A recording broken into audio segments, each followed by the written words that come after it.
बोलिए राधा रानी की जय। बोलिए वृंदावन बिहारी लाल की जय।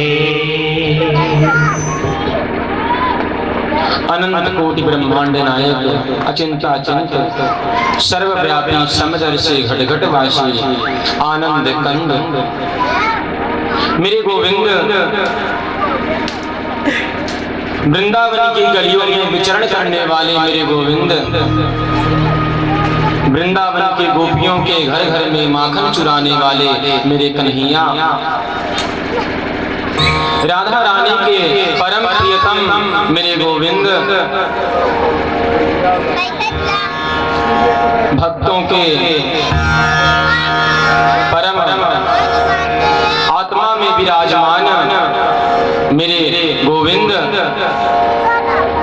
नंद नंदन श्याम सुंदर की बाल कृष्ण लाल की वांगमयी प्रतिमूर्ति श्रीमद् भागवत महापुराण, जिसको श्रवण करने के लिए हम और आप पधारे हैं। श्रीमद् भागवत महापुराण प्यारे कोई साधारण नहीं है, ये बात मैं रोज कहता हूँ। भगवान की कथाओं को सुनते सुनते, भगवान के भक्तों की कथाओं को सुनते सुनते हमारा भी मन करता है कि मैं भी भगवान का हो जाऊं। भगवान की कथा को जब हम सुनेंगे नहीं तब भगवान के कैसे होंगे? जिसके बारे में हम जानेंगे ही नहीं उससे प्रेम कैसे करेंगे? हम लोग जब बेटा बेटी देखने जाते हैं शादी के लिए, तब क्या करते हैं? बेटा क्या करता है, बेटी क्या करती है, किस कुल की है, क्या जाति है, क्या संस्कार है, माता पिता का क्या आचरण है, ये सब कुछ देख करके हम विवाह करते हैं जब मुझे पसंद आती है। उसी प्रकार जब गोविंद की कथा में हम लोग आएंगे तो मेरे गोविंद किन दुर्गुणों को दूर करते हैं और इनका कार्य क्या है, ये कितने सुंदर हैं, जब हम जानेंगे तभी अपने मति का पति बनाएंगे इनको, अपने गोविंद को। ये सबके पति हैं, प्राणपति परमेश्वर। हम लोग कहते हैं ना आरती में कि आप मेरे प्राणों के पति हैं। प्राणों के ही पति नहीं हैं, ये तो सबके पति हैं, जगत पति मेरे गोविंद हैं। एक बार बोलिए गोविंद भगवान की।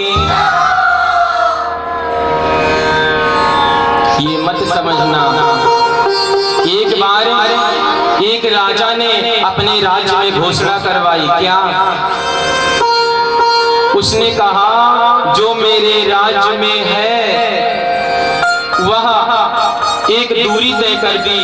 जैसे ये मुड़ियापुर ग्राम है, यहाँ कोई राजा रहता है और वो घोषणा किया है कि अमेठी से इस गांव में सबको पैदल आना है, जो सबसे पहले पहुंच जाएगा उसको इस राज्य में रहने का अधिकार है, अन्यथा नहीं।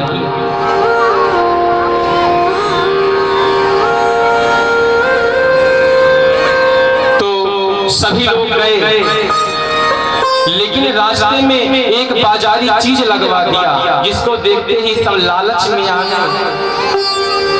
राजा ने रास्ते में सोना रख दिया, चांदी रख दिया, हीरे मोती जवाहरात रख दिए, चाट पकौड़े रख दिए रास्ते में, और बोल दिया ये सब फ्री के हैं। बोला ये सब फ्री के हैं, जिसको जितना लेना है ले ले।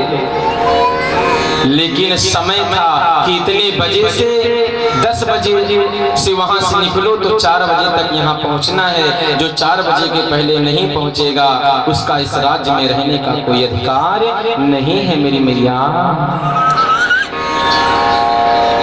मेरे भाइयों, उस राजा की आज्ञा का पालन हुआ। सभी लोग उस दूरी तक गए और जब आने लगे तो सब लोग क्या करने लगे, जो राजा ने दुकान लगवाई थी फ्री की, उसी दुकान पे हम लोग लग गए।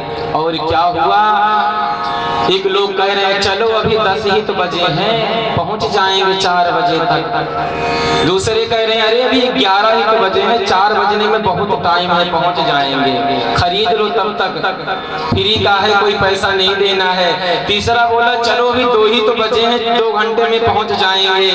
लेकिन जब 4 बज गया तब याद आया तो समय ही नहीं रहा, अब कैसे पहुंचेंगे, अब उस राज्य में रहने के अधिकारी नहीं हूं मैं।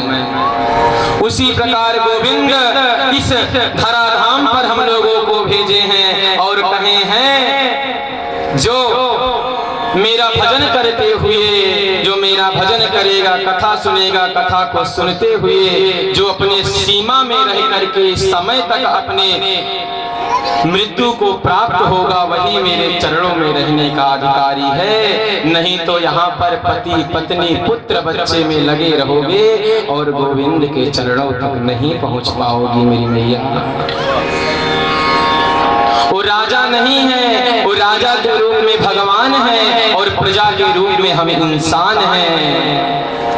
जो भगवान ने कहा है कि सब लोग जाओ, उतनी दूरी से आना है, और जो समय से पहले पहुंच जाएगा उसको मेरे वैकुंठ में रहने का अधिकार है, नहीं तो वो यहाँ रहने का अधिकारी नहीं है। लेकिन जब हम लोग गर्भ में होते हैं मेरी मैया, उस गर्भ में जब बच्चा लात मारता है तो माता पिता प्रसन्न होते हैं, मेरा बच्चा लात मार रहा है गर्भ में, लेकिन वह लात नहीं मारता मेरी मैया। सत्य तो आप लोग जानते ही नहीं हो। उस गर्भ में पता है बहुत सारे कीड़े होते हैं, उस विष का मलमूत्र में बच्चा पड़ा रहता है।